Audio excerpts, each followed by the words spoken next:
Hello, in this video we are going to do pre-auth where we can increment and decrement amounts so that we can do pre-orders. Say for example you have an order coming up in 5 or 6 days and you're not exactly sure of the total price that the order will come to. Say there's some items you need to add or remove.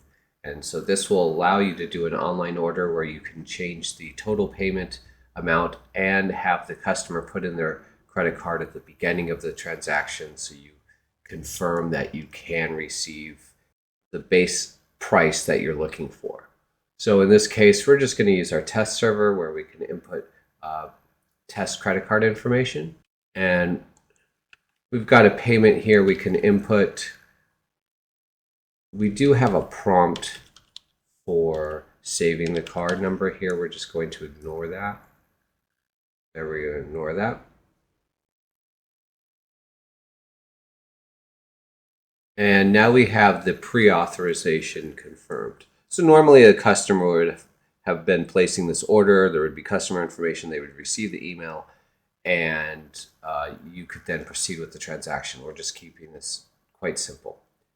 Now, say for example, somebody adds another item to this transaction later on.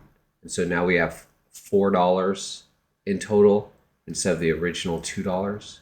At the time where you capture this payment and you've completed everything, maybe you print out a receipt and have them sign it.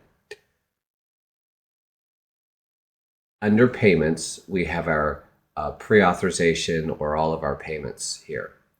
And so here you would find the matching order number. So up here we have the order number. You'd have that receipt. You could put in the invoice number and you could find that payment.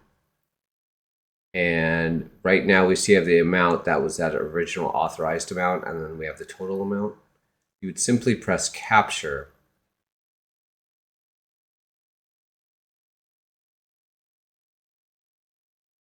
And then now you would have this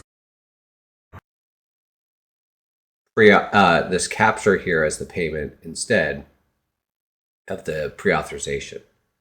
So these last typically 7 days until you have to capture it. And the same procedure would happen if, say, you took off 50 cents off the transaction, or if your transaction is $5,000 and you had to take off a couple $100, you could decrease the amount of the transaction and capture that final amount. If you have any questions, give us a call at 866-973-8099. Email support@pointlesspos.com or leave a comment below. Thanks for watching.